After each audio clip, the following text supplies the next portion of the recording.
Listen, folks, I'm incredibly excited about Doge. Doge is one of the most consequential efforts ever to get our government under control. But what do you think? My friends at the Heritage Foundation want to know what you think about Doge. That's why you're invited to complete their Department of Government Efficiency Survey to share your opinions on the federal government's wasteful spending habits. Your responses will help empower Heritage's policy research as they work with the Trump administration to cut wasteful spending and restore our republic. Go to heritage.org/Levin, heritage.org/Levin. Please take this survey today. It's crucial. Again, that's heritage.org/Levin. Paid for by the Heritage Foundation.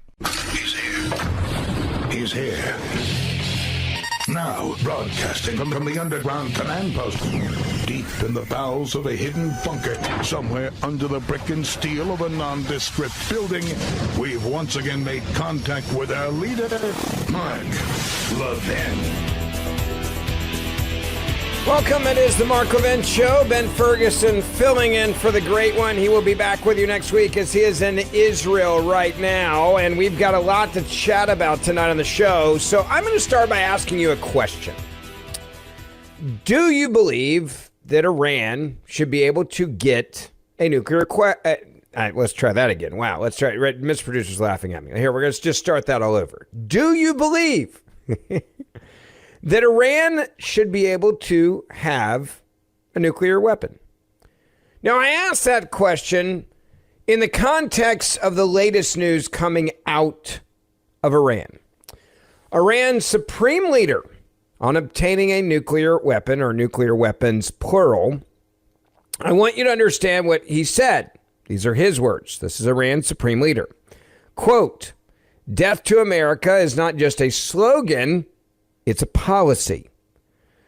Now, the second question you then have to ask yourself is, who in their right mind would want a genocidal regime to obtain nuclear weapons if their stated purpose and goal, again, this is from Iran's supreme leader, death to America is not just a slogan, it's a policy. Mark Levin tweeted out this: "No nukes for Iran. These are genocidal maniacs. It's a terrorism regime. More important that we protect our country from their nuclear bombs than we protect their nuclear sites from our bombs. There are no second chances." Now, I go back to the core of what I've been saying about Iran and their nuclear program for a long time. When they tell you they want to wipe you off the face of the earth, you might want to believe them. When Iran's supreme leader tells you that, quote, death to America is not just a slogan, it's a policy, believe them. When they got in the streets and they referred to Israel, for example, as the little Satan and America as the big Satan, and they chant death to Israel and death to America, and from the river to the sea, believe them. Like they're telling you exactly what they believe. I don't understand why people don't believe them when this is what they are actually saying. Now, in this press conference, and obviously it's not in English, so I'm going to read what he had to say. This is the exact words, and it's going to be translated, so you're going to have to bear with me. But this is all of what the Iranian supreme leader had to say about the nuclear weapons and about America. He said, quote, "When you chant death to America, it's not just a slogan, it's a policy." Let that sink in. That was statement one. He said, "I have stated the reasons previously. For many years, from the 1940s to the 70s, that is 30 years, he said. 30 years. The Americans did everything they could to go against the Iranian policy. They hit Iran any way they could. Financially, economically, politically, scientifically, and morally." Now, he's saying this in front of everybody in Iran on TV there, just so you understand. If it were not for America's support, if it were not for the support of U.S. weapons, he goes on to say, the corrupt and artificial Zionist regime would have been destroyed in the first week. Pretty interesting from the guys in charge of Iran. It would have collapsed. The Americans are behind this. Now, he's saying all of these things. He said in Western countries, in England, France, Italy, and various U.S. states. So he's admitting, like, who he's saying is the enemy. And America is at the head of it all. So this is what he believes. which goes back to the question. Why would anyone want Iran to have nuclear weapons? President Donald Trump, by the way, was asked on Air Force One. This was back, 10 days ago, about Iran. And here's what the president said on Air Force One. I want them not to have a nuclear weapon. I want Iran to be a wonderful, great, happy country. But they can't have a nuclear weapon. I want them to flourish, but they can't have a nuclear weapon. Now, there's people that say that's radical, that that's an extreme viewpoint, asking for trouble. All right, so let's go back and just look at the history of this issue with Donald Trump. During President Trump's first presidency, one of his administration's key foreign policy achievements was implementing a, quote, maximum pressure campaign against Iran.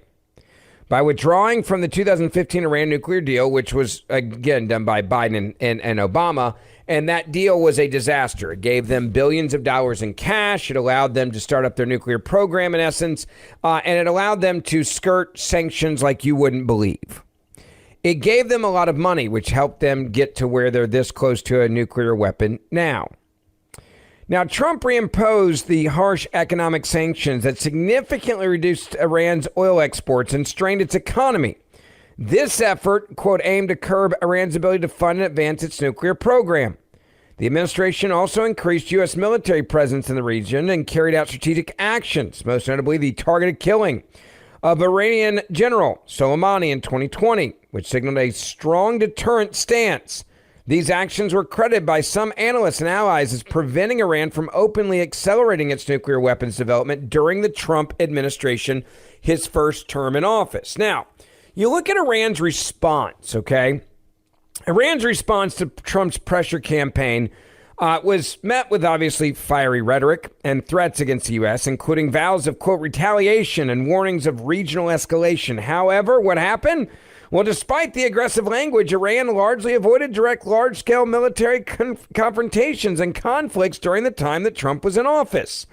They weren't helping people, carry out the attacks on Israel, for example. Iran was behind that and helped with the training and the funding of the attack on Israel. We know that. Would they have done that if Trump was president? I don't believe that they would have, because they would have known there would have been hell to pay the next day or that night.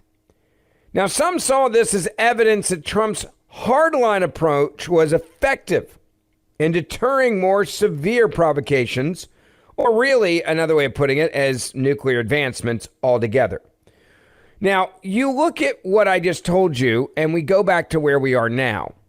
You have a president of the United States of America who has said, I'm not going to allow them to get a nuclear weapon.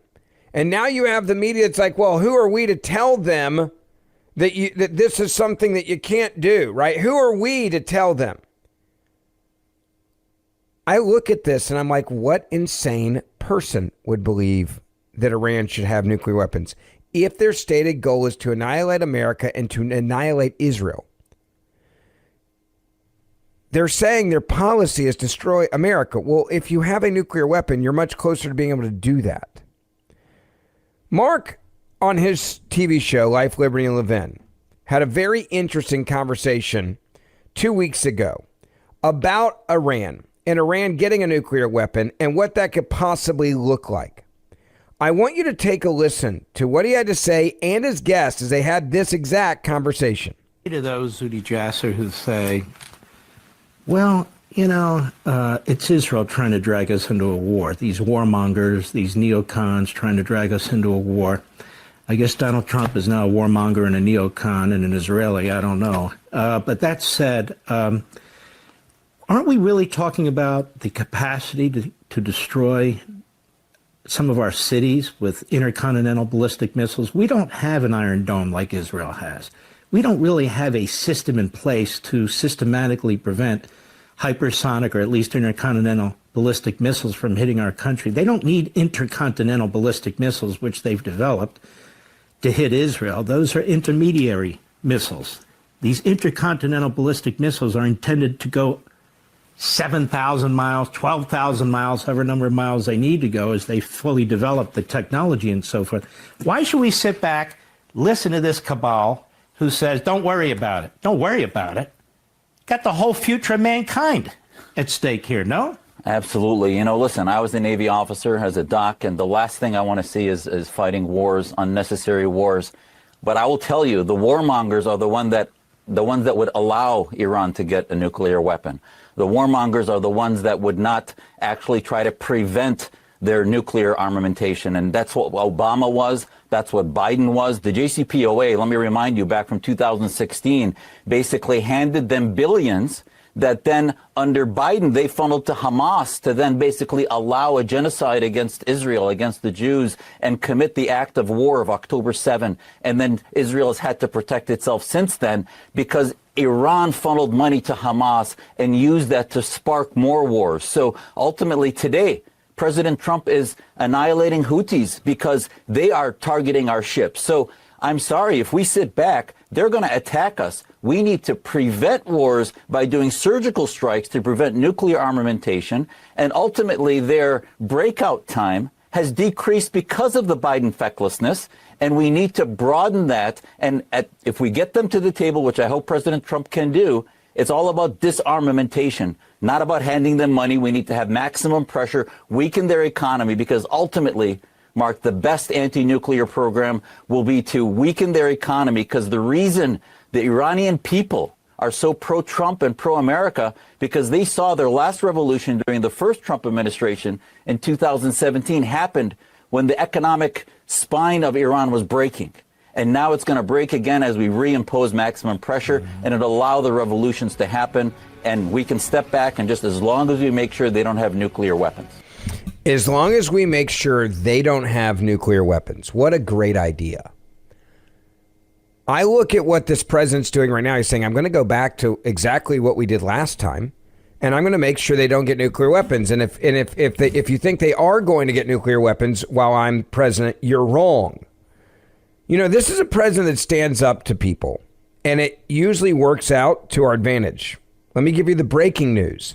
The United States and Ukraine have, quote, officially just signed significant minerals agreements marking a pivotal moment in their bilateral relations and Ukraine's post-war reconstruction efforts. That's the headline.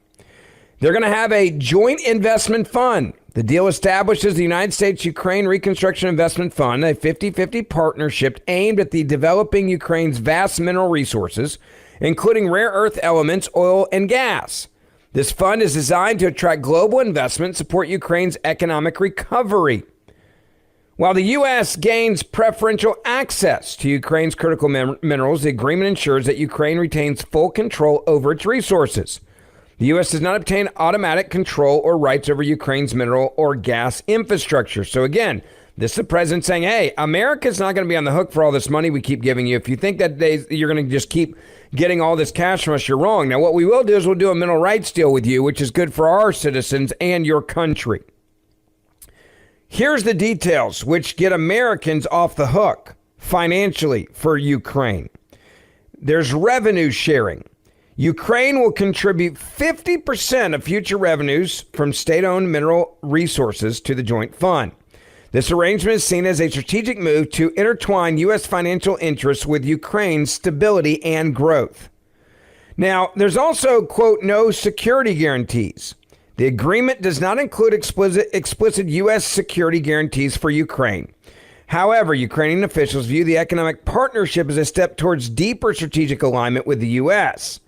So this is a massive win for the American taxpayer and also for Donald Trump. You remember the moment in the Oval Office when Zelensky was trying to bow up. That didn't work well. Then they had the iconic meeting and the photograph that went worldwide of the president meeting with him at the Vatican. And so now this complex negotiation where Trump stood strong has now worked. Yeah, it, quote, may have failed back in February, as the media described it, due to disagreements on terms, but the finalized agreement reflects a compromise, balancing, quote, U.S. interests in accessing critical minerals and Ukraine's need for economic support without compromising its sovereignty. Ukrainian's prime minister described the deal as, quote, a balanced and beneficial agreement, emphasizing its role to unlocking Ukraine's growth potential. The agreement, quote, is expected to play a crucial role in Ukraine's reconstruction and its efforts to integrate more closely with Western economies. Now, I use this as an example. This is a great day for American taxpayers. It's a great day, by the way, for Ukraine and the people in Ukraine. It's a great day for, I think, stability, and also to let Ukraine know and Putin know that, hey, like, we're now like in bed with Ukraine on these issues. If you think you're going to be able to just bully them or us, you are wrong. That is also a huge perk. I also think it sends another message. President is not flinching. Let me say that again. The president is not flinching. And if you think he's going to flinch on Iran and Iran's nuclear program, you are wrong.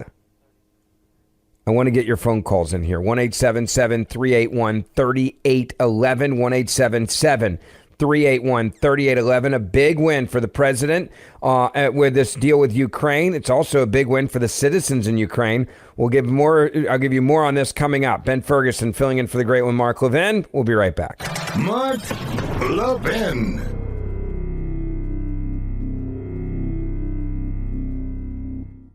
Hey folks, right now Doge is making great progress on eliminating insanely wasteful government spending. But leftists in D.C. are still defending every last penny of this waste, from DEI in Burma to millions of dollars for transgender websites. That's why my friends at the Heritage Foundation are determined to help rid our government of this endless spending on woke priorities. And you can help them with this crucial effort today by completing the all-important Heritage Foundation's Department of Government Efficiency survey. And in this survey, you'll be able to share your opinions on some of the most egregious ways the federal government wastes your tax dollars. And your responses, importantly, will help empower Heritage's policy research as they work with the Trump administration to cut wasteful spending and restore our republic. So please complete this all-important survey today by visiting heritage.org/Levin.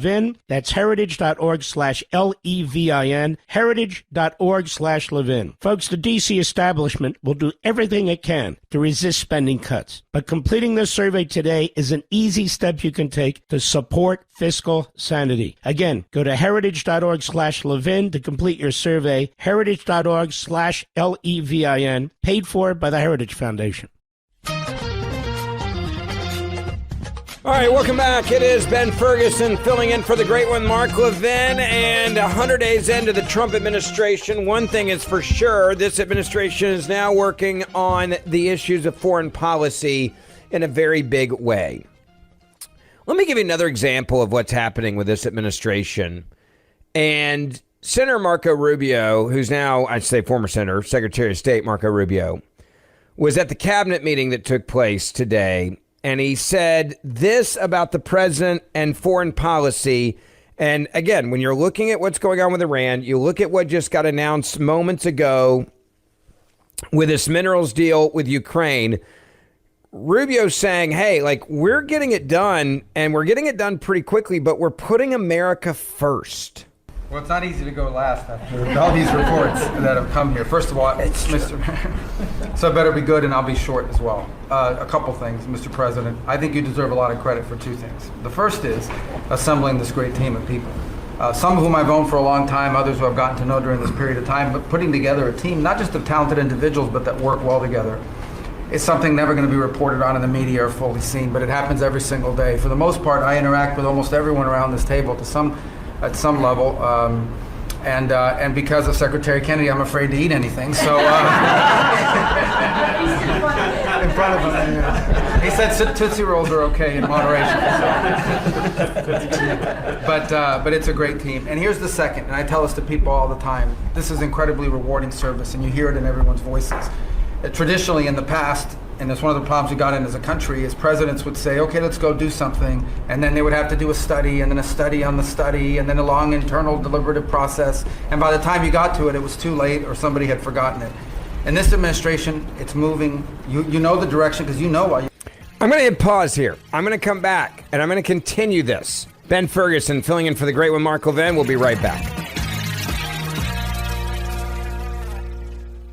Hey folks, do you want to help Doge? I've been covering politics for a long time, and Doge is possibly the best opportunity we've had in my lifetime to rein in wasteful government spending. For too long, blue-haired left-wing bureaucrats have taken our hard-earned tax dollars and thrown them at every left-wing priority. But now is our opportunity to end this leftist spending spree, and you can help this effort right now by completing the all-important Heritage Foundation's Department of Government Efficiency survey. My friends at Heritage put this survey together so you can directly share your opinions on some of the most outrageous cases of insane government spending. And your responses will help empower Heritage's policy research as they work directly with the Trump administration to cut wasteful spending and restore our republic. The D.C. establishment will do everything it can to resist spending cuts, but completing this very important survey right now is an easy step you can take to support fiscal sanity. So please complete this important survey today by visiting heritage.org/Levin. Again, that's heritage.org/LEVIN. Paid for by the Heritage Foundation.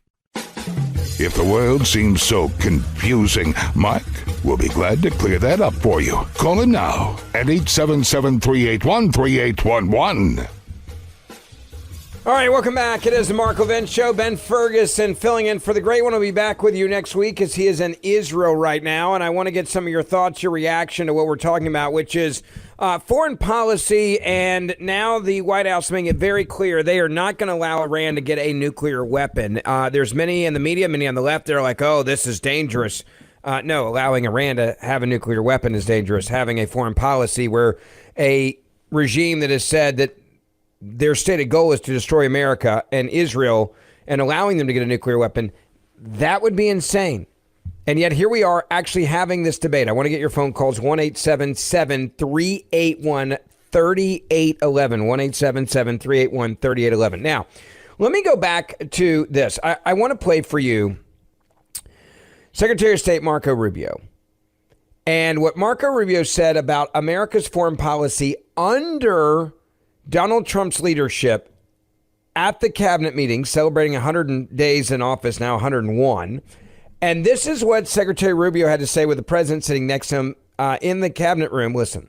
But it's a great team. And here's the second, and I tell this to people all the time. This is incredibly rewarding service, and you hear it in everyone's voices. Traditionally, in the past, and it's one of the problems we got in as a country, is presidents would say, okay, let's go do something, and then they would have to do a study, and then a study on the study, and then a long internal deliberative process, and by the time you got to it, it was too late, or somebody had forgotten it. In this administration, it's moving. You know the direction, because you know why you were elected. The American people elected you very clearly, and basically, it's measured, I used to say by days and weeks, now it's measured by hours and minutes, but action is happening. And that's what people want to see. And I'm going to talk about foreign policy in particular, because I'm not sure this is fully appreciated. This president inherited 30 years of foreign policy that was built around what was good for the world. In essence, the decisions we made as a government in trade and foreign policy was basically, is it good for the world? Is it good for the global community? And under President Trump, we're making a foreign policy now was it good for America? I was appointed by you and confirmed by the Senate to be the head of the United States Department of State. Not the World Department of State, not the Global Department of State, the United States Department of State. And what that means is our foreign policy is guided by three things. Does it make America stronger? Does it make America safer? And does it make America richer?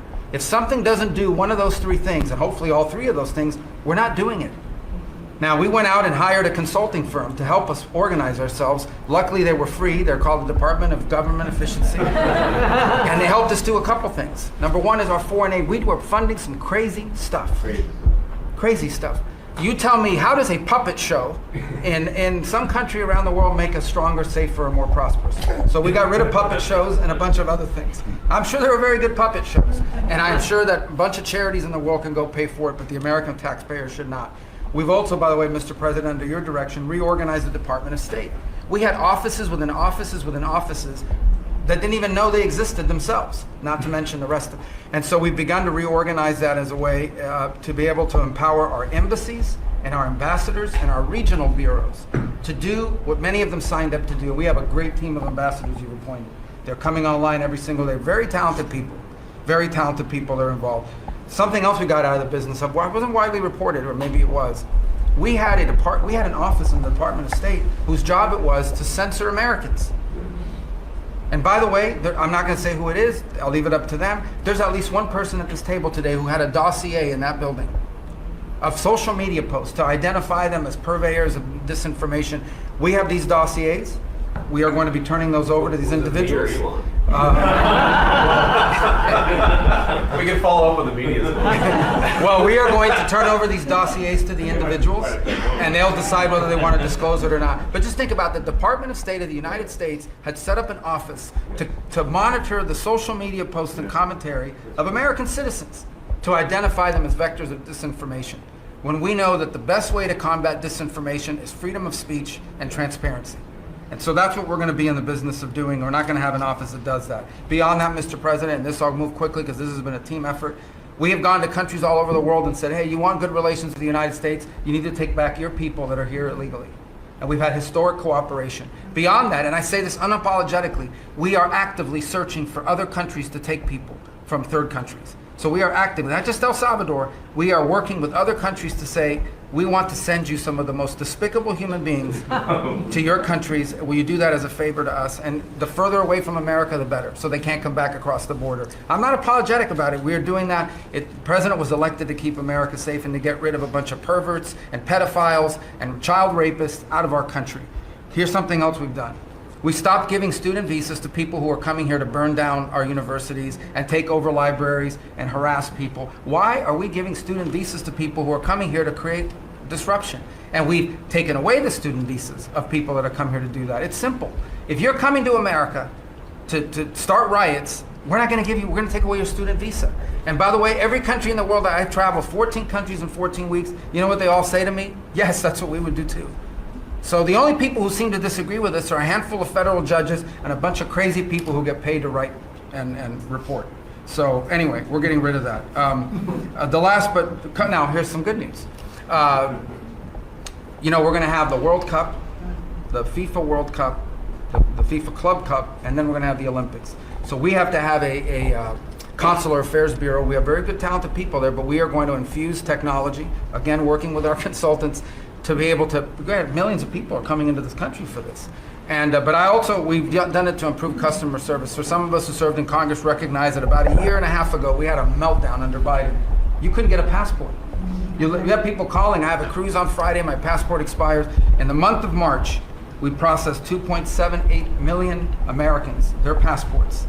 That is the historic, it's the largest single month processing of passports ever, and we think it's a good way to build the momentum to be able to do the visas. Two last points I want to make. We have a great team that you've built. I want to especially acknowledge Steve Woodcock. This is a person that doesn't have to be doing what he's doing. He has a very good life in Miami, my hometown as well. He has worked incredibly hard, has done it without any agenda, and we need to acknowledge him. I want to acknowledge Mr. Boulos as well, who did something really great last week. They told us this war between the Democratic Republic of Congo and Rwanda is intractable. It can never happen. It will never happen. I sent Mr. Boulos, your envoy. A week later, I look on my schedule, the signing of a declaration of peace between the Democratic Republic of Congo and Rwanda. We signed it at the State Department last week. We hope it will lead now to a lasting, permanent peace that we hope to invite them back to Washington to sign. So two great, and we have a lot of good people working on our teams as well, but these are two great people. Let me just pause there. I played that extended cut for you because I want you to understand just how focused this cabinet is, this administration is on so many different things. Whether it's stopping Iran from nuclear weapons or sanctions, whether it's dealing with minerals in Ukraine and getting that deal done, which we just announced here, whether it's Secretary Rubio saying the president inherited 30 years, quote, of foreign policy that was built around what's good for the world. And he says under Trump, we're making a foreign policy now that's, quote, good for America. We're getting rid of government waste and just abuse of your tax dollars, going out to all sorts of ridiculous things. This is, by the way, what I voted for. I think most of you listening right now would say the same thing, that this is what you voted for. This is what you wanted. You look right now with Iran, and I trust this president.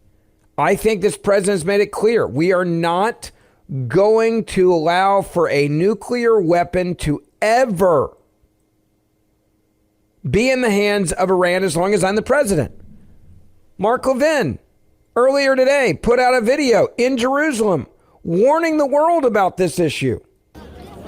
Hi, I'm Mark Levin, and I'm standing here on the Western Wall in Jerusalem. Jerusalem, the Holy Land for Jews and Christians. That wall was breached by the Romans, and the Second Temple was burned to the ground. But the Jews survived. I want to make something very, very clear. The Iranian regime, the Islamo-Nazi, terrorist, genocidal regime that wants to get nuclear weapons, intercontinental ballistic missiles, to shoot at America one day and destroy this, the Holy Land of Jews and Christians. Let me tell you something, folks. We don't get second chances with maniacs like this. So rather than them have nuclear bombs to attack us, why are we protecting their nuclear sites from our bombs? Explain that to me. So we're going to have a deal, we're going to write it on paper, and they're going to say, you know, we're terrorists, we violate rules, we cut people's throats, but we're going to honor the deal. No, they're not going to honor any deal, especially if there's some deal while President Trump is president and then he leaves office. What about the next regime and the regime after that? This cannot be tolerated. It's bad enough that communists have nuclear weapons, that fascists have nuclear weapons, but there's not a terrorist country on the face of the earth that has a nuclear weapon. We must not usher it in. Look at this.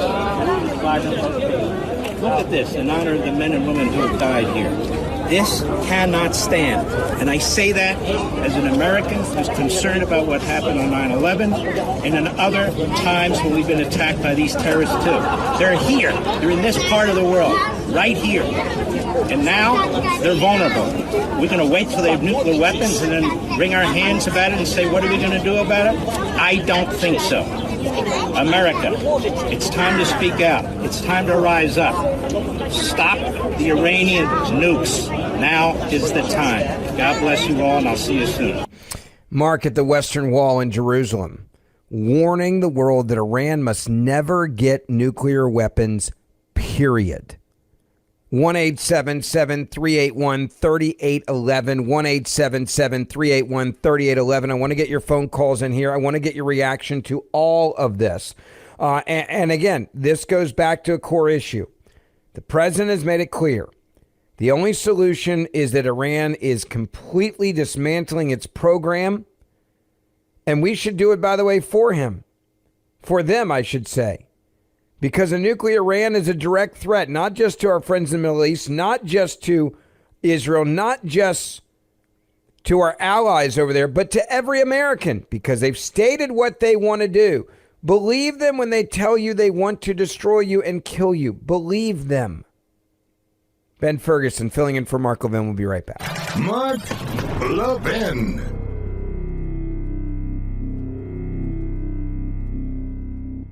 Hey folks, right now Doge is making great progress on eliminating insanely wasteful government spending. But leftists in D.C. are still defending every last penny of this waste, from DEI in Burma to millions of dollars for transgender websites. That's why my friends at the Heritage Foundation are determined to help rid our government of this endless spending on woke priorities. And you can help them with this crucial effort today by completing the all-important Heritage Foundation's Department of Government Efficiency survey. And in this survey, you'll be able to share your opinions on some of the most egregious ways the federal government wastes your tax dollars. And your responses, importantly, will help empower Heritage's policy research as they work with the Trump administration to cut wasteful spending and restore our republic. So please complete this all-important survey today by visiting heritage.org/Levin. That's heritage.org/LEVIN, heritage.org/Levin. Folks, the D.C. establishment will do everything it can to resist spending cuts. But completing this survey today is an easy step you can take to support fiscal sanity. Again, go to heritage.org/Levin to complete your survey, heritage.org/LEVIN, paid for by the Heritage Foundation.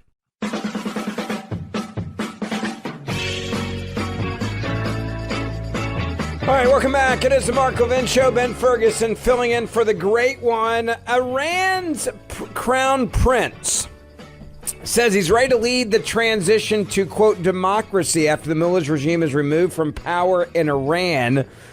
This just hitting social media moments ago. Listen. At the call of my compatriots, I have stepped forward to lead the transition after the fall of the Islamic Republic.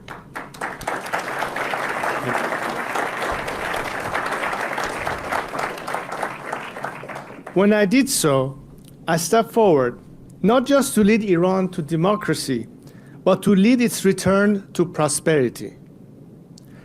Today, with the unveiling of the first group of IPP, I am offering an economic roadmap, a plan, so that from day one, we can begin to work of rebuilding Iran stronger, freer, and more prosperous than ever before. At the call of my compatriots... I mean, you hear him there, the Iranian crown prince.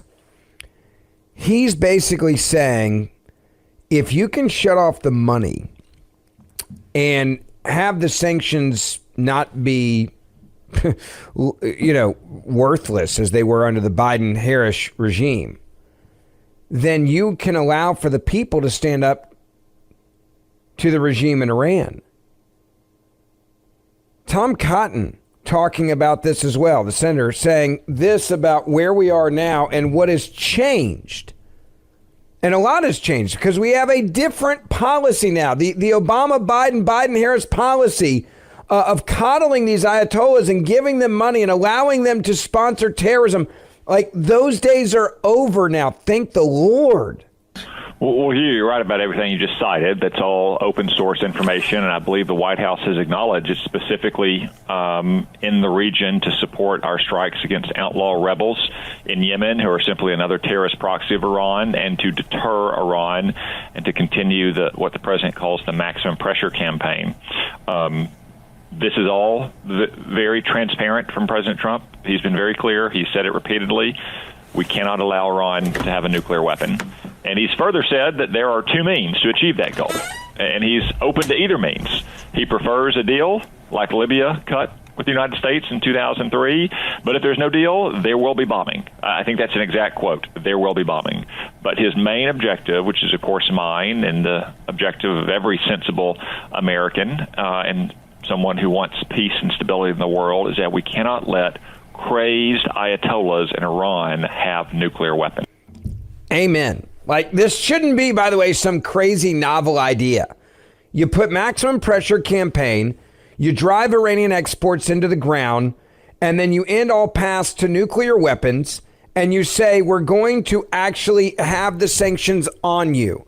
And they're going to mean something, because the last administration, do you know what they did? A lot of people I don't think understand this.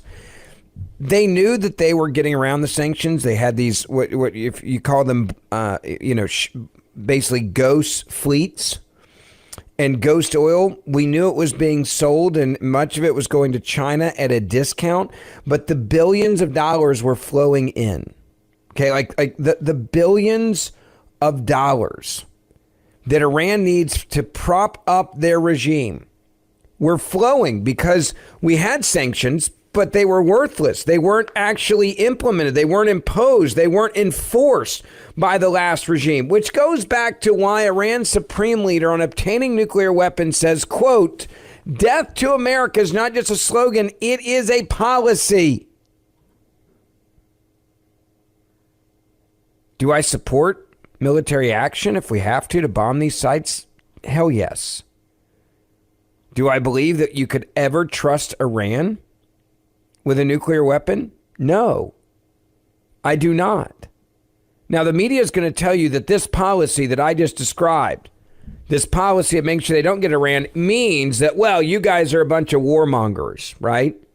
They're going to say Tulsi Gabbard's a warmonger, Pete Hegseth's a warmonger, Susie Walz is a warmonger, J.D. Vance is a warmonger.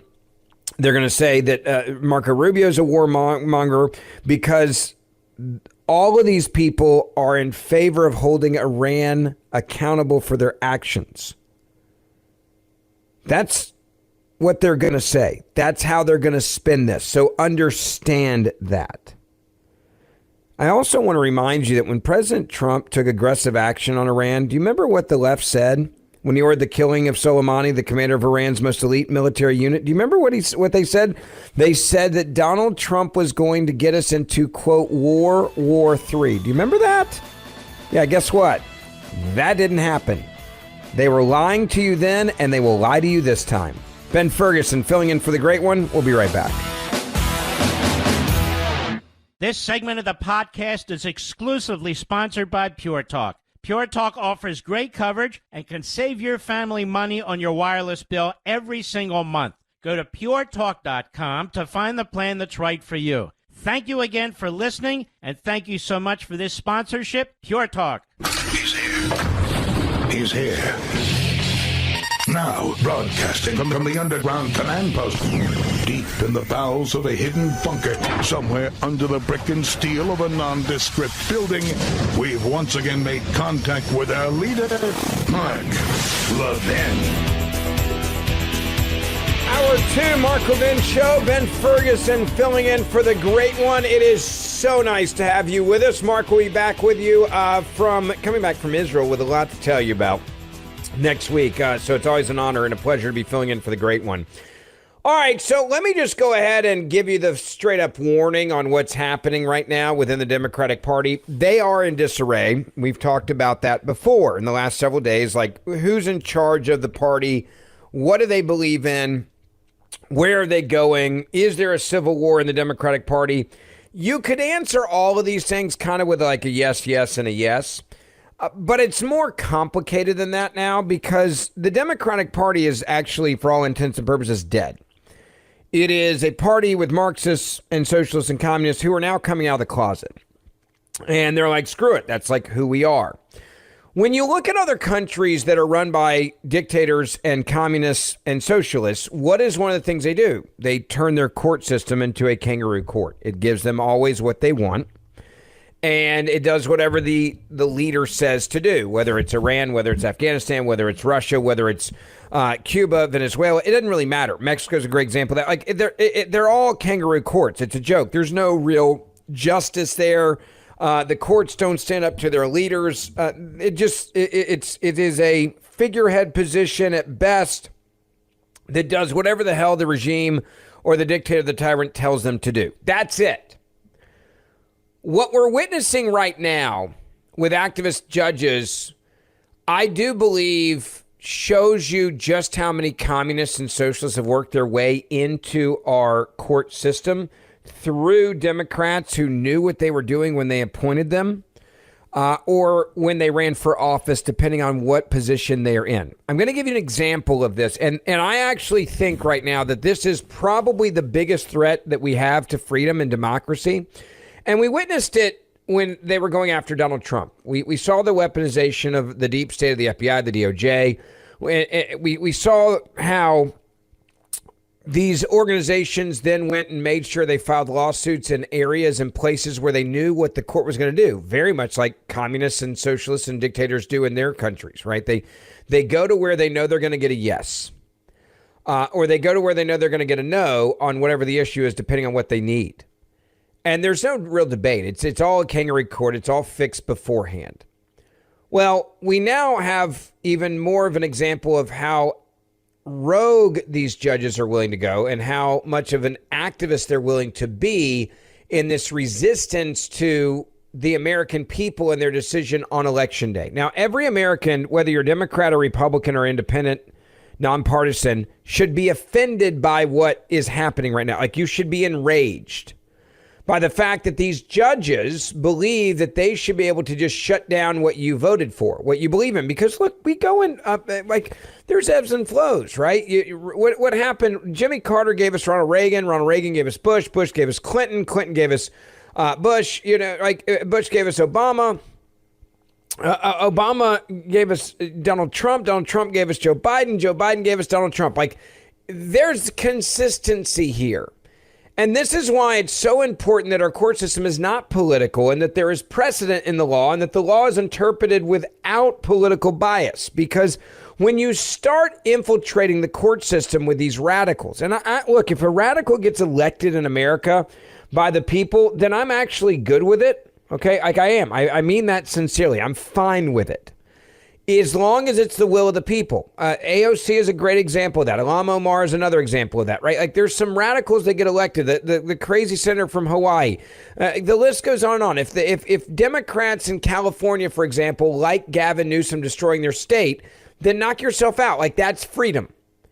And the fact that in America we can have hardcore conservatives get elected like Donald Trump and MAGA conservatives all over the country, but at the same time you can have people like AOC who can all of a sudden lead the opposition party, that tells me we live in a healthy country where the people still get to decide what they want. The fact that a guy like Ron Paul can get elected and a Chuck Schumer or a Dick Durbin can get elected tell me that we are alive and well with freedom of choice, and that is what this country is about.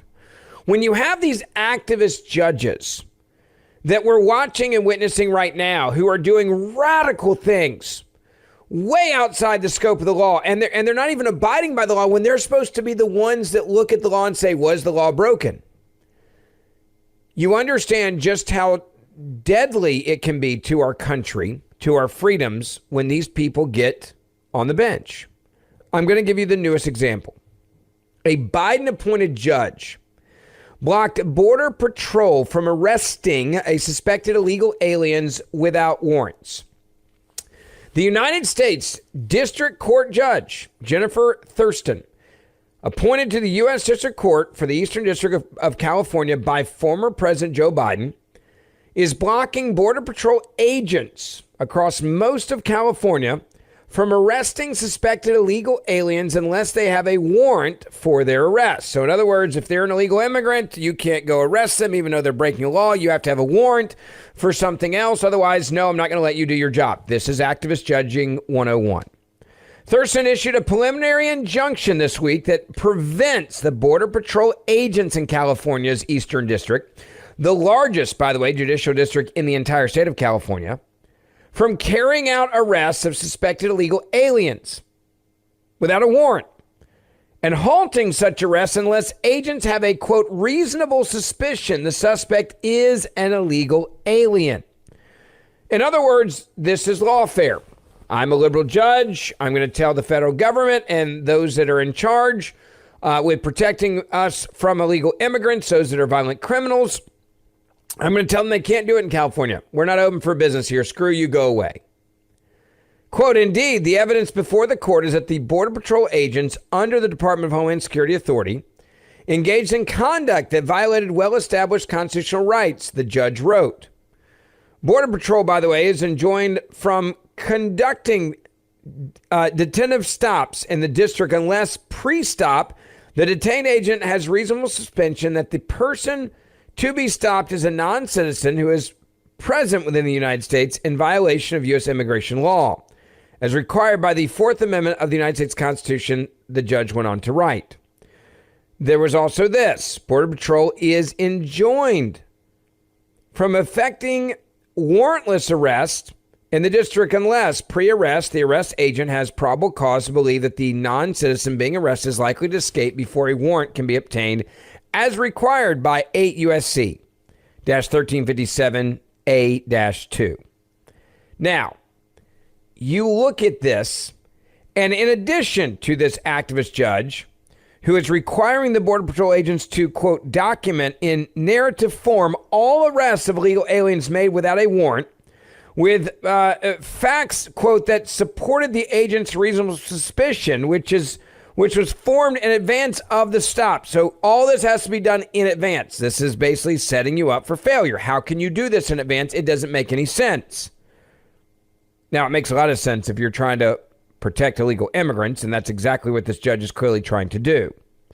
Border Patrol agents will also be required to, quote, hand over documentation describing Border Patrol detentive stops and warrantless arrests within the district within 60 days of Thurston's order and every 60 days thereafter. So we're going to bog you down with paperwork and basically we're going to armchair quarterback this and we're going to make it impossible for you to do your job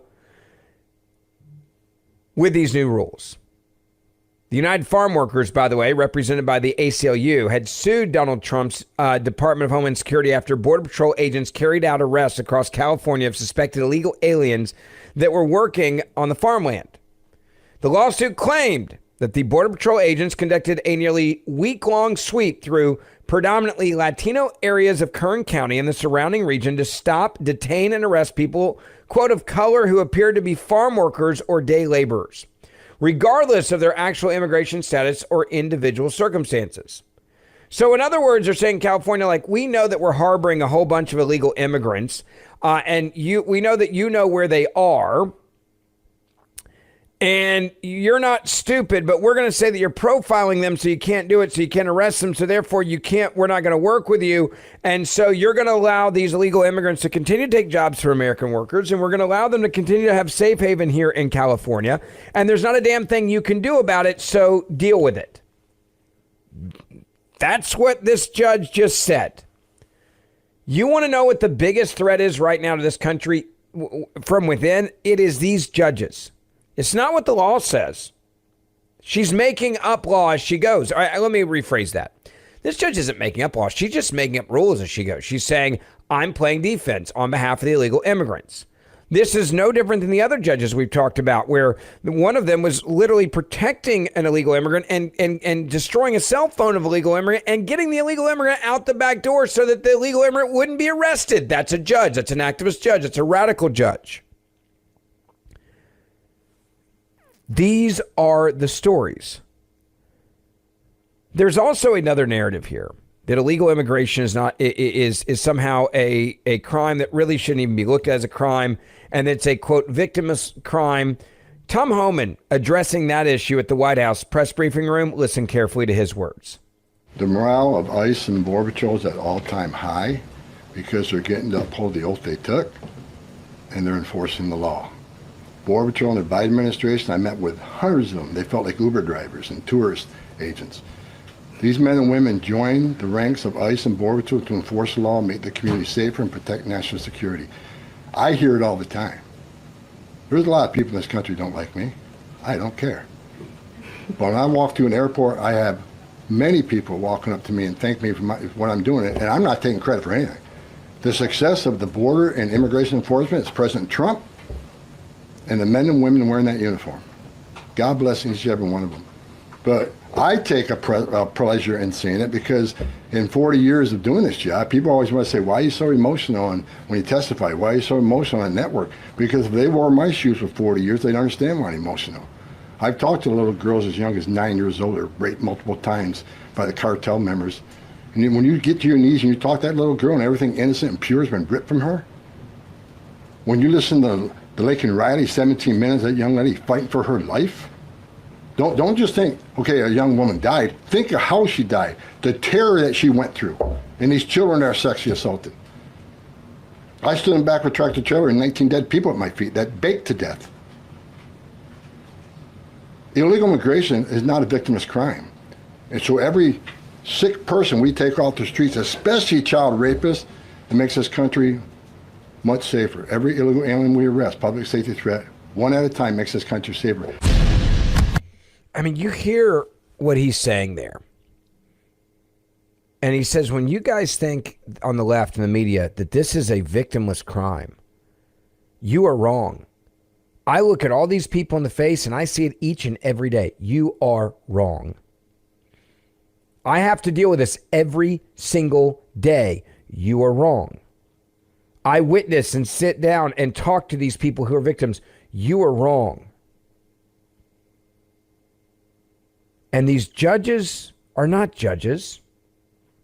They're acting like they are politicians, right? They're acting like they are nothing but politicians with a political agenda, which is to undermine the President of the United States of America, undermine the rule of law, because they want to fundamentally change this country into a country that is not the greatest country in the world. They want this country to be a Marxist country, a socialist country, a communist country. They don't care if we're split into 4 different areas or 5 or 6 different belief systems. They don't care how radical it looks as long as it's not what we have now, which is the people have the power to decide what they want for their country.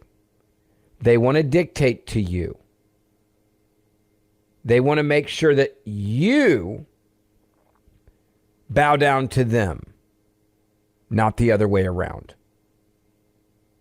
1-877-381-3811.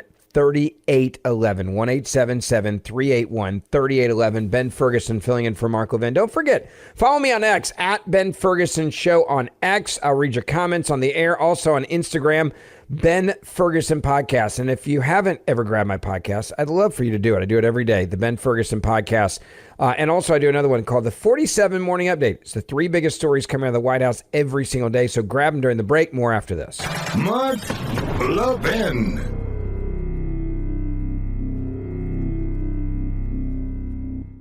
Don't get suckered into the same old free phone game by Big Wireless that comes with a lot of fine print, like requiring you to sign up for 4 lines plus activation fees, plus. And the end of the day, you've paid for that free phone 3 times over. Pure Talk is my sponsor, my wireless company. They have a much better offer. With a qualifying plan of just $35 a month, you can get a brand new Samsung Galaxy A26 for free. Now, this phone is virtually indestructible. Gorilla Glass captures beautiful wide-angle photos with next-generation camera lenses. All you need to do is switch to Pure Talk. For just $35 a month, you get unlimited talk, text, 15 gigs of data, more than you'll ever need, with mobile hotspot, all on one of America's most dependable 5G networks. Go to puretalk.com/Levin to make the switch. Again, that's puretalk.com/LEVIN to claim your free Samsung Galaxy with qualifying plan when you switch to Pure Talk. Wireless by Americans for Americans. All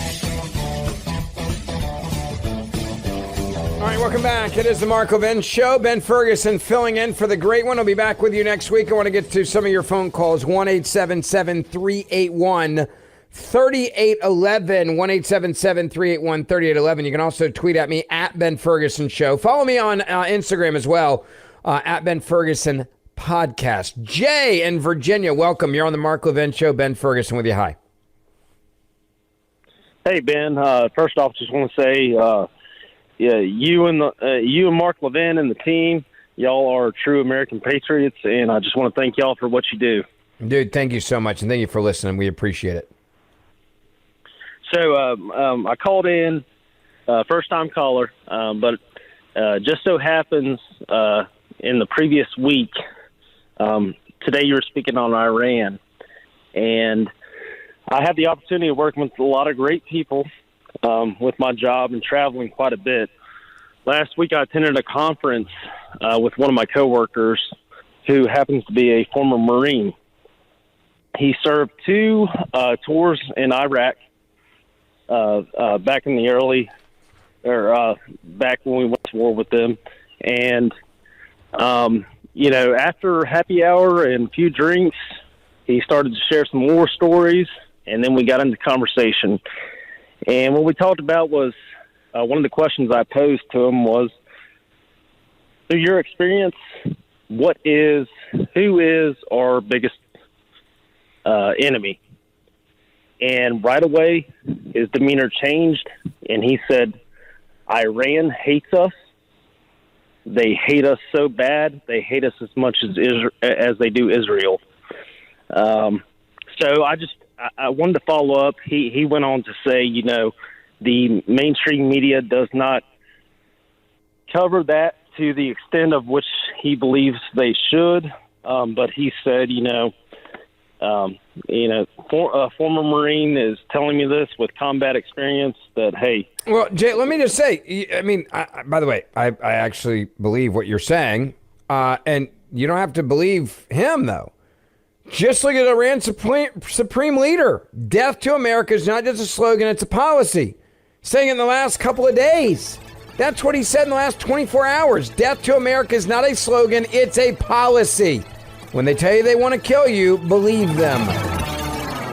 Don't get suckered into the same old free phone game by Big Wireless that comes with a lot of fine print, like requiring you to sign up for 4 lines plus activation fees, plus.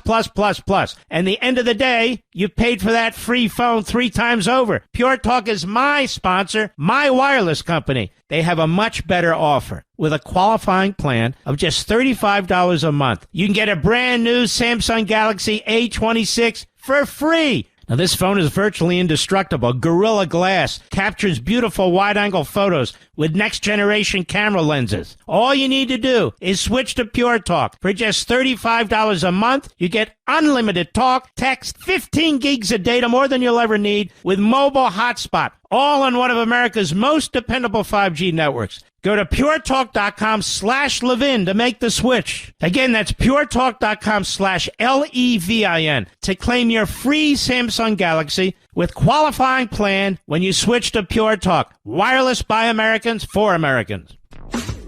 Mark Levin, radio's principled patriot.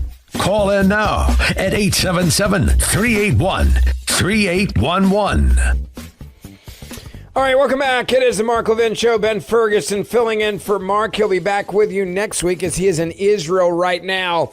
You remember that guy by the name of Tim Walz, by the way? You remember him? You know, he ran for, was it vice president, I think, Mr. Producer? Yeah, that guy? Yeah. He was sitting at the Harvard Kennedy School of Government, the Institute of Politics, and he was asked about why he was picked by Kamala Harris to be the VP nominee. Now, this is why I feel really good about our chances in the midterms, because the mentality of the left is just so screwed up. Like, it'll make you laugh. All right. And I'm going to play this for you. This is Tim in his own words at Harvard. This is the conversation they're having. It's like, hey, why did you get picked? Well, let me tell you. I'm a team player. I'm with it. And there's folks that I recognize are smarter than me. They analyze this. You put your input in. Running a campaign that had never been run before, 100 days, in the situation we were at, running against a very unusual opponent on the other side. Mm-hmm. And look, my job was to do, look, I knew I was on the ticket. I would argue because we did a lot of amazing progressive things in Minnesota that improved people's lives. But I also was on the ticket, quite honestly, you know, because I could code talk to white guys watching football, fixing their truck, doing that I could put them at ease. I was the permission structure to say, look, you can do this and vote for this. And you look across those swing states, with the exception of Minnesota, we didn't get enough of those votes. But you could be giving them permission on TV every day. You could have been messaging that way, and that isn't necessarily how it shook out. Well, yes, but I also said I understand myself. I said I think I'll give you pretty good stuff, but I'll also give you 10% problematic. And so somebody's got to make the decision here to handle some of this stuff and to make it in. Those are just decisions that were made. And I think after the fact, it is not second guessing or anything. I think it's fair to go back on and look at this. Look, we had the most qualified person who'd run for president in this country's history at the top of the ticket. That in itself should have got this thing won. We had, in my opinion... I'm sorry. Did you guys hear that? Like, did you just hear? Walz is still shocked that America didn't vote for what he describes the most qualified person in U.S. history ever at the top of the ticket. On top of the fact that he says America loved him and he was picked because he could code talk with white guys who watch football and fix trucks. This is how out of touch with reality the Democratic Party is. And he's not done, by the way, because like apparently he thinks he can just like bro talk, like, oh, yeah, I got code talk for white. By the way, if anybody wants to say that that's racist, I'm all in on that too. But we'll just overlook that for a minute. Keep listening. And you can disagree with me. I think history will prove me right. A very unqualified person on the other side. And you have to determine, how do you get those hits? What was the best way? Did it make sense to continue to, you know, call him weird or call that out, or make this pitch that we are significantly different and our policies can improve your lives? And there's people that make those decisions, and whether it's right or wrong or not, I guess history will make that. Whether it's right or wrong, I guess history will figure that out. Okay, so just let's recap How do we lose? I don't know, because Kamala Harris, she picked me because I could code talk with the white guys who watch football and fix trucks. I'd love to see that dude fix a truck, okay? I really would. Like, sign me up. I'd fly to watch that. Then he says, I'm just shocked that America didn't vote for the most qualified person in the U.S. history. If Kamala Harris is the most qualified person to be president, then I'm going to say this maybe for the first time in my life. I am the most overqualified person to be president of the United States of America. If that's the standard, Mr. Producer, do you agree with me? Can I get an amen on that one? Like, I mean, if Harris is the most qualified, then damn it, I'm overqualified to be president of the United States of America. Like, Lord help us all. And then they're like, the other guy's weird. The other guy's strange, right? Like, he's just a weird, Donald Trump is weird. We should have won this thing. Meanwhile, what is Donald Trump doing? Donald Trump's actually getting things done for Americans. He's actually making sure that your money isn't just getting ripped from you and given to countries like Ukraine with an unlimited check like the last administration did. The U.S. and Ukraine signed this minerals deals. Here's how it was announced on Fox. We have breaking news. All right. The U.S. and Ukraine have just reached a minerals deal. It will grant the U.S. privileged access to new investment projects to develop Ukraine's natural resources, including aluminum, graphite, oil, and natural gas. We have breaking news. I listen to that and I'm like, if that's weird, I'm all in, right? If this is what weird is, as it was described there by Walz, then like I'm all in on this. Like, let's go. Let's get weird for another 100 days after the last 100. Like, can I get an amen on that one? 1-877-381-3811. Let me get to your phone calls now. We'll go to Al in Arkansas, line 4. Welcome. You're on the Mark Levin Show. Ben Ferguson filling in for the great one. Hi. Man, how you doing? Thanks for taking my call. Absolutely. Go ahead. I just wanted to comment. Like, everybody, all the liberals are saying these are just innocent people who we're trying to kick out of our country. Let's back up all the way to the first illegal act, and that was crossing our borders illegally. That is a crime in our country. No matter how you look at it, it's a crime in our country. Then if you want to move forward, they're taking free medical from someone here in America who needs it. They're taking a free check to live every month that a homeless guy could use or a homeless girl could use. They're getting all these freebies, and they're not paying any taxes on any of it. And they wonder why we're in so far in debt. Let's get rid of all these people. And I'm not racist in any way. If you came across our borders illegally, I don't want you in our country. We need people to come and pick our corn and pick our lettuce. Come here legally, we'll gladly let you do it because Americans really don't want to do it. There's a job here for you. Come legally and pay taxes on it. But here's my question. I see, this is where I actually disagree with you a little bit, all right? And hear me out so you understand what I'm saying. I think this idea that Americans won't do the jobs you just described is a fallacy. It may be they won't do the job for the cheap labor rates that we pay illegal immigrants to do it. But the idea that the fields aren't going to get picked if we don't have illegal immigrants here, that is a liberal lie. It is a lie that the liberals continue to say and tell over and over and over and over again because they want you to believe that we cannot survive without 25, 30 million illegal immigrants. That's the problem with this fallacy, and it is a fallacy, and that's how they sell us on it. They sell us by saying exactly the way they just described it, which is, well, America can't survive if we don't have illegal immigrants. Who's going to go get your fruits and vegetables and your avocados and pick your strawberries? Like, we did it for a long time before illegal immigrants were doing it. Now, there may be Americans that don't want to do those jobs at these incredibly low wages, which we take advantage of illegal immigrants with, right, with this labor, or cash under the table, or fake Social Security numbers, right? Like, there's some realness to that argument. But if you end up paying a decent wage for these jobs when illegal immigrants leave, I promise you someone's going to show up to do that job legally. And it's not my job to bring in an illegal workforce. Now, if you want to come in the right way and we need to do work visas, I'm also, again, fine with that. Have no problem. Let's do it. But this goes back to what the Trump administration said just days ago. If you self-deport, you will have a chance to come back into this country legally. If you get out of here on your own and you sign up on the app and you leave, there's a very good chance we might let you back in one day. But if you don't, you will never be allowed back in.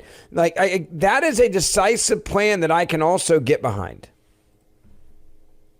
If I can throw this out, I don't know if it's true or not, but I heard where Donald Trump is going to stop all the free Social Security checks and all that. When that stops, I promise you, they're going to leave. They don't want to be here. You're flying your country's flag here in America and saying how bad we are. When you were in your country, were you flying the American flag saying how great we were? Yeah, I mean, look at California. They've had multiple days to shut down highways, and we're flying flags of other countries and talking about how bad America sucks. I'm like, well, then why are you still here? Why did you come here? You crossed 3 different continents to get here, or countries to get here. Now you're getting all these freebies, but you hate us. Well, go back home. And again, remember how radical the left has become. There was a big lie done in the ABC interview, and the media has been telling this lie, which is that the picture of Kamar Obrega Garcia's knuckles having MS-13 gang tattoos is like a lie, and it was photoshopped. It never happened. The photo that Trump held up was not a fake photo. It was not faked. They're now talking about this in Congress, but the damage has already been done. The media lied and said Donald Trump got bamboozled, and this is a lie, and it never happened. I want you to listen to this back and forth with Mr. Terrence Cole and Lindsey Graham from earlier today. Listen carefully. Based on your time as a DEA agent in the field, particularly in Mexico, these tattoos are consistent with MS-13 associations. Yes, sir, that's correct. Do you know of any other set of combinations that would suggest some other organization this represents? With this particular one, no, sir. I mean, the fact, Al, that we have got to fight all of these battles, like, hey, this MS-13 gang member, we kicked him out of our country, and the Democrats said, no, we're going to go meet with him, we're going to save him, we're going to help him. I mean, this deported MS-13 gang member who the Democrats have set with and made into some sort of folk hero of the left, is a guy that abused his children, not because I say so, but because the reports say it, threatened to kill his wife, apparently, per yet another protective order filing that was obtained by Fox News that came out. His wife, there's a recording where he told my ex-mother-in-law that even if he kills me, no one can do anything to him. That's the new reporting that is coming out right now on this. And so you look at his tattoos, and they're like, oh, no, he's not really an MS-13 gang member. Really? He's not? He's not an MS-13 gang member? All right, well, then we'll go to Congress and we'll ask a guy that actually deals with them. Okay, what do you say? Oh, this is exactly what these are. These are MS-13 gang tattoos. Oh, so they are. Yes, but remember, if you're the left, you got to lie out there for days on end. Right? You got this lie out there that Donald Trump, deported some dad from Maryland, not an MS-13 gang member, who's in a terrorist gang. That's what he's in. Right? You got to act like that never happened. You got to act like that's something that never, ever, ever, ever, ever happened. It's amazing. 1-877-381-3811. Ben Ferguson filling in for the great one. Don't forget, grab my podcast, the Ben Ferguson Podcast. I do it every day. I'd love for you to listen to me there. And I've got a new one that's a 10 to 12-minute podcast every morning. You can start your day with it. It's called the 47 Morning Update. It's the 3 biggest stories coming out of the White House every day. Grab that as well. I'd love for you to listen. We'll be right back. Mark Levin.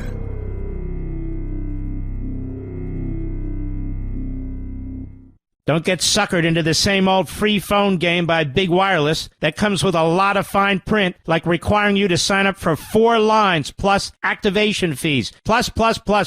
And the end of the day, you've paid for that free phone 3 times over. Pure Talk is my sponsor, my wireless company. They have a much better offer. With a qualifying plan of just $35 a month, you can get a brand new Samsung Galaxy A26 for free. Now, this phone is virtually indestructible. Gorilla Glass captures beautiful wide-angle photos with next-generation camera lenses. All you need to do is switch to Pure Talk. For just $35 a month, you get unlimited talk, text, 15 gigs of data, more than you'll ever need, with mobile hotspot, all on one of America's most dependable 5G networks. Go to puretalk.com/Levin to make the switch. Again, that's puretalk.com/LEVIN to claim your free Samsung Galaxy with qualifying plan when you switch to Pure Talk. Wireless by Americans for Americans. All right, welcome back. It is the Mark Levin Show. Ben Ferguson filling in for the great one. So this headline is another example of the lies the media tells getting busted yet again. DEA nominee telling senators today that Kilmar Abrego Garcia's tattoos consist with MS-13 gang membership. Isn't that nice? President Trump's pick to lead the DEA has blown up denials from liberal media outlets that the purported MS-13 gang member is not sporting tattoos for the gang. The DEA administrator quickly said, yeah, no, that's not true. These are consistent with exactly what you would find. Based on your time as a DEA agent in the field, particularly in Mexico, these tattoos are consistent with MS-13 associations, Lindsey Graham said, holding up the Abrego Garcia's inked up knuckles. This isn't hard. This is what Donald Trump held up the same picture in the Oval Office at his desk. Yes, sir, that's correct, Cole answered, having earlier said that the tat suggests that he's an MS-13 member and that those are his markings. That's his brand, quote unquote. Do you know of any other set of combinations that would suggest some other organization this represents? Lindsey Graham asked that as a follow-up. With this particular one, no, sir, the DEA nominee affirmed. During a heated interview with ABC News that aired Tuesday night, trying to make the president look like he was lying, Trump had to push back hard when the anchor claimed that pictures previously shared by the White House of the alleged MS-13 gang member were, quote, photoshopped. That was photoshopped, the president said in disbelief. Terry, you're not being very nice. Wait a minute. He had MS-13 on his knuckles, Trump also then went on to say. The ABC interviewer, Moran, only offered that the tattoo's significance was as clear as it can be at this point, and offered to take a look at them following their sit down. Really? The ABC anchor also acknowledged there was some tattoos that were interpreted that way. Interpreted, right? Because nothing is real anymore with the media. The president posted that photo April the 18th with the characters MS1 and 3 imposed over 4 knuckles with the symbols of a marijuana leaf, smiley face, cross, and skull on Abrego Garcia's left hand. This is the hand of the man that the Democrats feel should be brought back to the United States because he is such a fine and innocent person, Trump went on to write. Quote, they said he is not a member of MS-13, even though he's got MS-13 tattooed onto his knuckles. And 2 highly respected courts found that he was a member of MS-13 and beat up his wife, etc. Lefty outlets, including the New York Times, the Washington Post, CBS, and other, quote, fact-checking sites have downplayed details about Garcia's MS-13 affiliation, referring to him at times as just a Maryland father or a Maryland man, as well as the use of tattoos in identifying potential gang members. They don't want you to do that either. Cole, by the way, the DEA nominee, affirmed that the sequence of the symbols on Garcia's hands would not be used by any other gangs. Are you familiar with MS-13? Briefly, what are they? Graham asked Cole in the hearing. They're a terrorist organization, Cole responded, adding that the gang was involved with extortion, kidnapping, drugs, intimidation, money laundering. Others have pointed to a photo of Garcia's wife covering up her husband's hands in a TikTok post promoting a GoFundMe account for their family that has raked in $265,000 and counting. A nice source previously told the New York Post that Abrego Garcia would have needed to get a 13 tattoo to become part of the notorious gang while living in Maryland. However, when asked about the speculation online regarding the images inked on Garcia's hands, the source said, "I've never heard of those resemblances being made." I'm telling you, these people are scumbags, folks. Journalism is dead. It is dead. What's alive and well is propaganda, and they've gone full speed ahead with it. More coming up.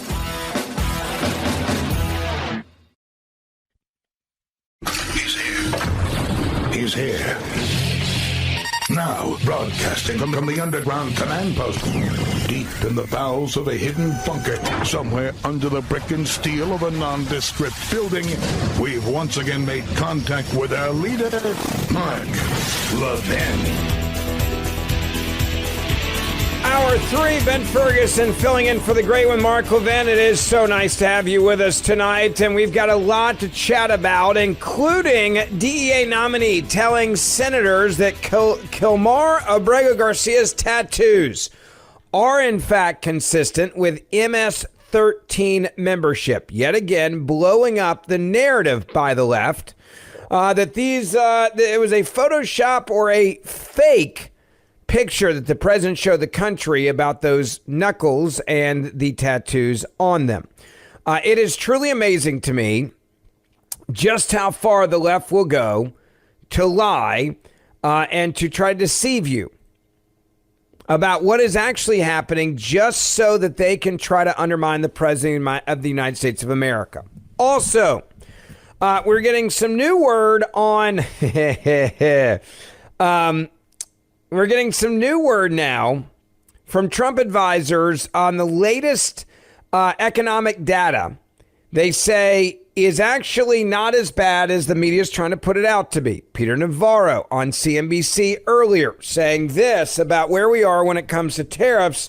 And yeah, there is some pain when you're trying to change people and the world that have been taking advantage of the U.S. for quite some time. Take a listen. One thing about today's news, that's the best negative print I have ever seen in my life. And the markets need to look beneath the surface of that. We had a 22% increase in domestic investment. That is off the charts when you strip out inventories and the negative effects of the surge in imports because of the tariffs. You had 3% growth. So we really like where we're at now. With respect to China, look, Jim, we know that China cheats us. We know that we use tariffs to defend ourselves against that cheating. And what we're trying to do with China, as well as the rest of the world, get the tariff barriers down, get the non-tariff barriers down, and we do that with the strategy we're adopting. And I think it's working beautifully. We've had they're taking numbers, it's like you got to go in and get a number now to get a meeting with the USTR, the United States Trade Representative, in order to make a deal. So all that's going to be great. So let's see what happens there. You listen to Peter Navarro there, and he's right. You got to look beneath the surface of the numbers because the media says everything's terrible, everything's bad, everything's awful, right? Like everything is just the worst thing ever. And Donald Trump's screwing up the world. And Donald Trump's like, no, the people elected me to do this. Donald Trump in the Oval today, as they were having this cabinet meeting on China trade war, here's what he said not in the Oval, as they were having the cabinet meeting. Take a listen in the cabinet room what the president said. When will you speak to President Xi of China? That'll happen. Look, right now, and I told you before, they're having tremendous difficulty because their factories are not doing business. They made $1 trillion with Biden, $1 trillion, even $1.1 trillion with Biden selling us stuff. Much of it we don't need. Somebody said, the shelves are going to be open. Well, maybe the children will have $2 instead of $30, and maybe the $2 will cost a couple of bucks more than they would normally. But we're not talking about something that we have to go out of our way. They have ships that are loaded up with stuff, much of which, not all of it, but much of which we don't need. And we have to make a fair deal. We've been ripped off by every country in the world, but China, I would say, is the leading candidate for the chief ripper offer. There has never been a country that's been ripped off more than the United States of America under some of the dumbest leadership, and it usually starts with the president. And you can go back, and I'm not just talking about Biden. That's been the worst. I mean, the trade deficits and everything else, he's been the worst. But he had no idea what he was doing. And I think somebody ought to look at the auto pen to find out who was really running this country, because it wasn't Biden. Because nobody could agree to what he agreed to. I mean, he put our country at risk, at tremendous risk, and fiscal risk, financial risk.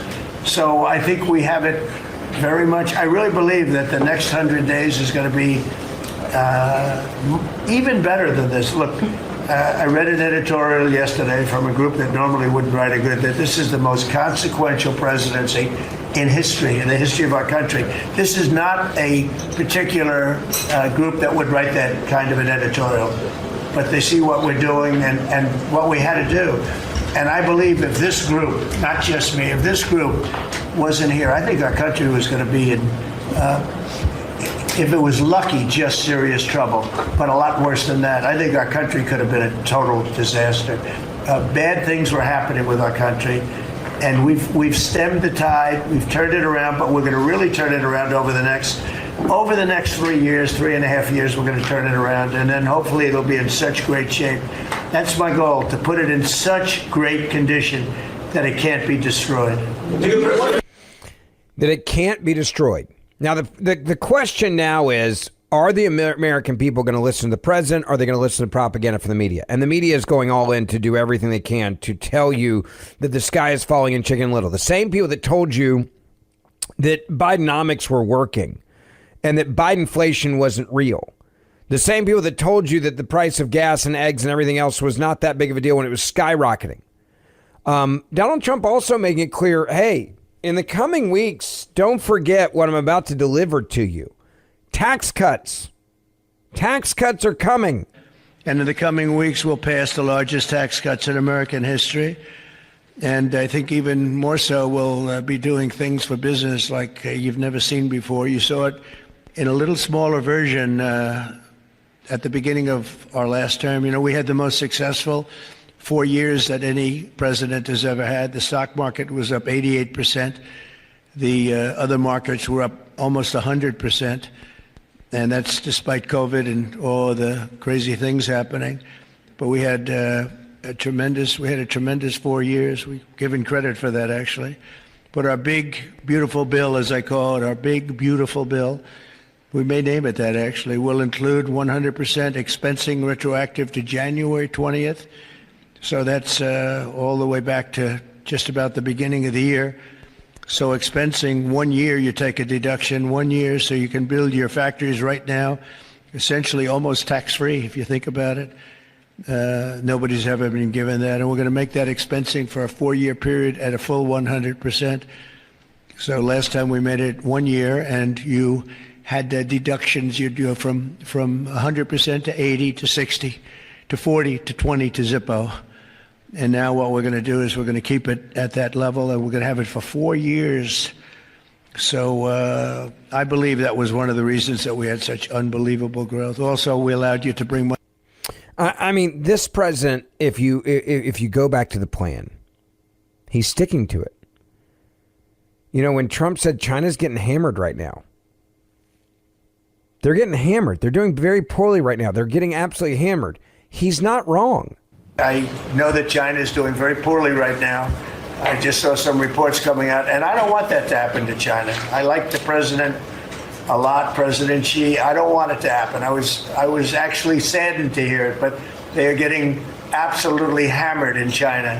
But their factories are closing all over China because we're not taking their product. We don't want their product unless they're going to be fair with us. Unless they're going to be fair with us. He's putting America first. Thank goodness he's willing to take this on, because everybody else is like, no, kick the can down the road. I'm not going to take that on. right? You don't touch Social Security. You don't touch Medicare, Medicaid. You sure as hell don't deal with tariffs, especially when other countries are ripping us off. You don't deal with tough things like mineral resources in Ukraine and actually not just handing over checks, blank checks to Ukraine. Oh, wait, we got that done today. This is what I voted for. And I think there's many of you that are listening right now that would agree with me. This is what you voted for. Oh, and by the way, we're not going to let Iran get what they would need to annihilate Israel or us or other people in the Middle East that are our allies. Let me go to Jenny, line 3. Welcome. You're on the Mark Levin Show. Ben Ferguson filling in. Hello. Hi, Ben. I was just wondering, as to what you just said, how is that really going to be done? Because all my learning about the extreme Muslims is that they lie as a means to an end. And so can we really trust the deal that we make with Iran? I don't think he's looking for a deal to be made as much as he's saying you can't have a nuclear weapon. We're going to have to verify. We're not going to take your word for anything. And either you're going to dismantle it, right? And maybe we're the ones that dismantle it, or a third party that we make sure it's being dismantled, or we're going to blow it up. I mean, he's given them two options. We're either going to dismantle it for you, right, militarily, or you can do it in a civil way, but we're not going to allow you to have nuclear weapons. That is a great doctrine. Like, that's a very, very, very good doctrine. I love that foreign policy. We don't want to blow you up or your nuclear site, but damn it, we'll do it if we have to. And we're not going to sit here and act like you can just get away with it, that you can just straight up lie about it, that you can say, oh, this is for peaceful means and you can trust us, because you cannot trust. The Supreme Leader said it today. Like, death to America is their foreign policy, and they mean it. So why would you not believe them when their leaders are saying this is their foreign policy? Right. That's the foreign policy. That's the only thing I believe that they ever say is, I don't think they're lying about that. I mean, what I meant was they would lie if we really tried to make a quote-unquote deal with them. But no, I believe that they want death to America, absolutely. And I agree with you that I think the way you're saying it, I'm all for it, what they're doing. Jenny, I appreciate the phone call. Thank you. 1-877-381-3811. 1-877-381-3811. Ben Ferguson filling in for the great one. Follow me during the break on X, Ben Ferguson Show. If you're on Instagram during the break, follow me at Ben Ferguson Podcast. And grab my podcast, the Ben Ferguson Podcast. You can listen every day. More after this. Mark Levin.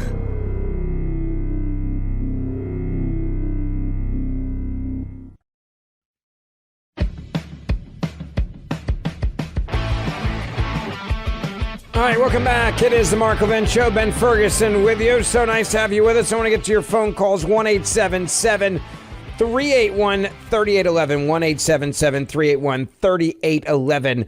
Let me go to Charles, line 1 in Jacksonville, Florida. Nice to have you with us on the Mark Levin Show. Ben Ferguson with you. Hi. Hey, how are you, Mr. Ferguson? Good. Anyway, listen, I'm a writer. I have been all my life. I've got something I wrote over 10 years ago when Trump first started running. And it's true to this day. I want more of America here. I would love it if you guys could get it to President Trump. I don't want a dime for it. I just want him to be able to use it against all of his foes and anyone else that disagrees with what he's doing. Okay? And the Donald J. Trump, acronyms out in spells. Tough, hard ethics. Defending our nation against lunatics dissenting. Justified, terminating radical, unholy, monstrous predators. Look, I think what you're referencing here is the fact that this is a president that's willing to stand up and do the hard thing. You look at Chuck Schumer today. Chuck Schumer came out and attacked the president, saying, stop it. Let China win. Let China beat us. One thing is clear. Donald Trump's tariffs have been a total failure. Instead of isolating China, Donald Trump's tariffs are isolating us. Instead of spurring American manufacturing, Trump's tariffs are raising costs and driving us into recession. There's no strategy with Trump's tariffs. Only chaos. One day, Donald Trump says yes to tariffs. The next day, no to tariffs. One day, tariffs on this country. The next day, tariffs on that country. Even Donald Trump's own policy advisors are struggling to explain his flip-flopping. The only thing Donald Trump's tariffs have succeeded in is raising the odds of recession and sending markets into its tailspin. I got to ask, like, the question, did the communist Chinese government send that to him to read? Because if I'm China, that's exactly what I would have written. It's like, is there just a direct line from China into the Democratic Party? I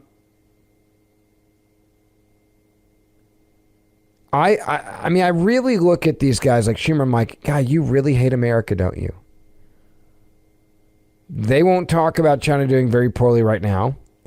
They won't talk about them getting hammered. They won't talk about the other side of this. No. All of this is about Donald Trump, Orange Man, bad. And you can't trust Trump, and he's going to destroy you, and everything's terrible, and you better just give up and bow down right now to the Chinese government and let everything go back to the way that it was before.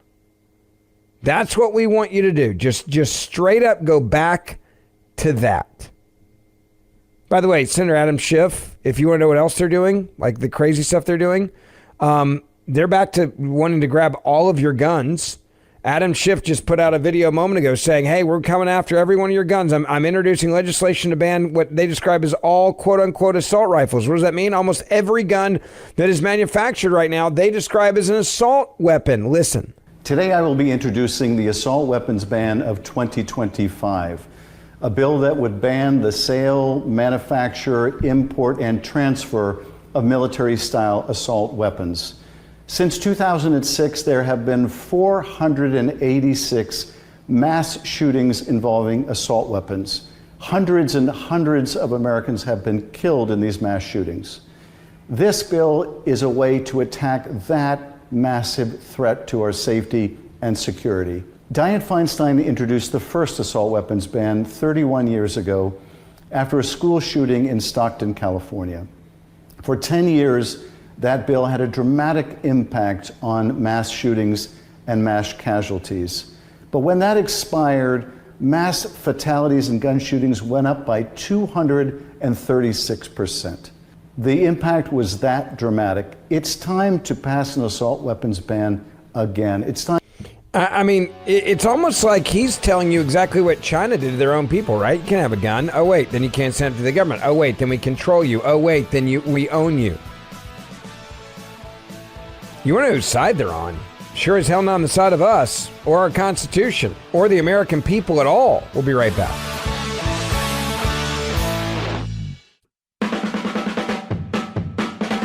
This is the Octagon of Talk Radio, the Mark Levin Show. Call in now at 877-381-3811. Welcome back. It is the Mark Levin Show. Ben Ferguson filling in for the great one tonight. He'll be back with you next week. And if you just joined us, we've been chatting about a lot of things, including tariffs, the economy, Democrats lying about MS-13 gang members and the tattoos, saying that they were photoshopped when in fact they were not photoshopped. But hey, let's just keep going with that. Donald Trump also speaking at the White House today, saying in the coming weeks we're going to pass the largest tax cuts in American history. And he also said, hey, if you're unhappy with how things are right now, let's be honest. We just took over 100 days ago. This is Biden's economy. We're trying to fix it. In Biden's final year, the United States had the worst trade deficit ever recorded, and we lost 106,000 manufacturing jobs. Other than that, he's done a fantastic job. But now all that is changing, and all that's changing very fast, because we finally have the president who wants to put our country first. You have a president who believes in America first. In the first quarter GDP numbers just out today, core GDP, now we're removing distortions from imports, inventories, and government spending, was up plus 3%. But this is Biden's economy because we took over on January 20th, and I think you have to get us a little bit of time to get moving, but this is the Biden economy. But we still had and we've had a lot of things happen since November 5th that helped this economy because it was indicating a strong private sector growth, and it only started after November 5th. The private sector started really heating up after the election. Even though I wasn't there, people knew what we were going to be doing, and the private sector growth was actually very good, very important. Again, this goes back to the basics. The president just stating the obvious here. Why are we here this week? We're celebrating the most successful first 100 days, he says, of any administration in American history. And everybody's like, well, what about this? What about that? What about this? Dude, like some of this we're actively fixing right now. That's what we're trying to do. Like, that's our goal here. It does take time to do it. This ADD, instant gratification, where if I can't have it now or there's no heart. I mean, when you make real adjustments, the best example I can use is like, have you ever tried to lose weight? Some people get it, it goes like easy for them. That's not the case with me. It's hard work. It sucks. And you don't do it overnight. If you want to lose 20 pounds or 100 pounds, like it's not overnight. You got to change things. Real change has to happen. It takes time. And then you start to see improvements and then you get inspired and you go, okay, now it's worth it, right? But if you decide tonight, when you go to bed, all right, tomorrow I'm going to like lose a bunch of weight. Doesn't work that way. How long have countries been taking advantage of us? Decades? You think you can fix that in 100 days? It's going to take some time. This whole idea of instant gratification where you can just do this in 2 seconds and then it's going to be easy, right? It doesn't work that way. Stephen Moore, CNN last night. He had something interesting to say on China. Listen. But not all of it. But 145%, do you think China's going to just eat that? Well, first of all, I do think, and by the way, I'm not a big tariff guy myself. I'm a Trump guy, but I'm not a big fan of tariffs. But I disagree with you a little bit. I mean, look, Trump did say throughout the campaign, tariff is my favorite word. So that was an indication that he likes tariff policies. And so I don't think people should be surprised. I mean, I do think he's doing exactly what he said he would do when it came to getting the border under control, which I think was one of his biggest victories, clearly, in the first 100 days. On the tariff thing, it is true. But the one thing that almost all Americans agree with Trump on, though, is China. Whether you're liberal, conservative, Democrat, Republican, in this very polarized country, the one thing that everybody agrees on, China is the villain. They have taken advantage of us. And getting tough on China, my only complaint with what he's done so far is that I wouldn't have picked a fight with everybody at once. Yeah, I would have gone right after China. And I think the goal is to isolate China. And if you can do that and get trade deals, I think it'll turn out okay. By the way, Stephen Moore here, the one thing I would disagree with him on, all right? And number one, I agree with him. He says one thing that almost all Americans agree on is China. China is the villain here. And he says, I would have taken on everything at once. All right, well, if you don't understand what the president's trying to do, then that response could somehow make sense. If you understand what he's trying to do, which is to go to all these other countries that have been taking advantage of us and say, stop it, let's get a deal done. I'm going to help you grow. You're going to help America grow. We're all going to work together. Then you take away China's power. So when he's like, well, I wouldn't do all this at the same time, right? I wouldn't do this all at once. I would have just taken on China. The way you take on China is by getting other countries to decouple from China as well and giving them an advantage over China. I don't think it takes a rocket scientist to figure out what Donald Trump's art of the deal is here. The art of the deal here is actually pretty darn simple.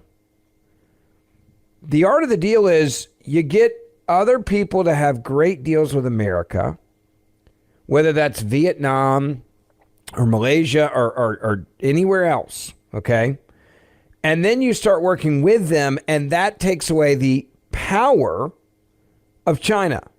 And then not only is China like losing stature and power and influence, but all these other countries around them then grow and actually succeed for their citizens, and they're not hostile towards the United States of America while they're making money. So I would disagree with Moore on the standpoint of what he just said, like that simplistic way of saying, well, I would have just taken on China. I think you had to do it this way to make it work. I also think he understood the clock. He had to do this right away after he was elected immediately and get this done before it became an issue in the midterm. So you have enough time for a recovery. And when the recovery happens, I think the recovery is going to happen very, very quickly. That's also going to be a great thing. But if you did just China and that dragged on for a year, and China had influence over all these other countries and they still had all the manufacturing, you don't have the leverage. So the way that you do this is by doing it the way he's doing it now, which is, all right, I got to take it on now. I got to have an equal playing field for everybody. But those that come first, you're going to get a great deal. We're going to work together quickly. And then you're going to have more power and we're going to isolate together China. And that's going to help you and your country. Like when you look at it from that perspective, it's kind of brilliant. It's kind of brilliant. 1-877-381-3811. 1-877-381-3811. Let me go to Ray in Kansas, line 2. You're on the Mark Levin Show. Ben Ferguson with you. Hi. Hi, Mr. Ferguson. I'm calling regarding this mullahs or ayatollahs. First of all, I'm originally from there, been here in the United States for almost 50 years, and have family here, and love the country, and love the world, actually. I think, I studied the religion. It's a satanic religion that even Arabs, now they're ignoring it, that what this man is a psychopath. He's actually communist. That Ayatollah is a communist from the very young age. And his surrounding have to listen to him only, or he kills them. He just killed one of the senators 2 weeks ago just because he told the society that the satanic follower Ayatollah is a liar, and he's surrounding as well. Now, then that's so he been telling we're not going to listen to Western countries, whether it's Europe or United States. We just fool them. We just lie to them. We're going to do this. We're going to do that. We're going to listen to this. We're going to listen to that. And soon Trump gone, they're going to go back to square one. So the best way that people, almost 90% of people in the country, a lot of my family there, as a matter of fact, are looking forward. Mr. Trump and Europe and Israel help them up with their weapon, and they take them out. They go to their homes, group by group, take them out and kill them and get them. That's the only way the Middle East is going to have peace and the world. As a matter of fact, even Jesus in Old Testament said, Russia, China, Iran. Iran is treasure. Russia is military. They call it Iron Man. And then China is military, soldier. And Jesus said they're going to get together, which they are already, and they're going to go help Syria. And sure. Gonna... Look, you can certainly go down the biblical aspect of this, and I'm not disagreeing with you. But let's keep it simple here for a second with what the president's saying. There is a country and its leader that are saying that their number one policy is to destroy America. And number two is destroy Israel. You cannot allow for that person to have a nuclear weapon.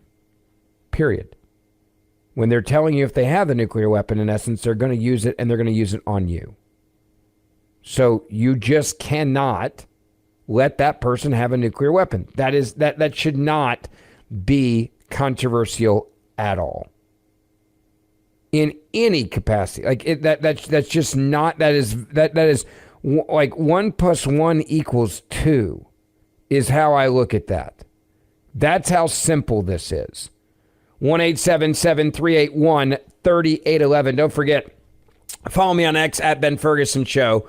On Instagram at Ben Ferguson Podcast. And grab my podcast. I do it every morning. I'd love for you guys to join me. Ben Ferguson Podcast, wherever you get your podcasts.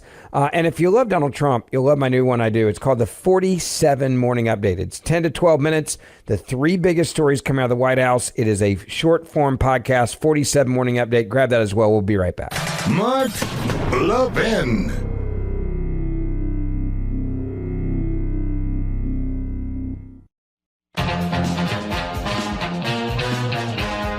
Welcome back. It is the Mark Levin Show. Ben Ferguson with you tonight. And the great one will be back with you next week as he is in Israel right now. In the meantime, we've got a lot to talk about. And the number, it's easy. 1-877-381-3811. 1-877-381-3811.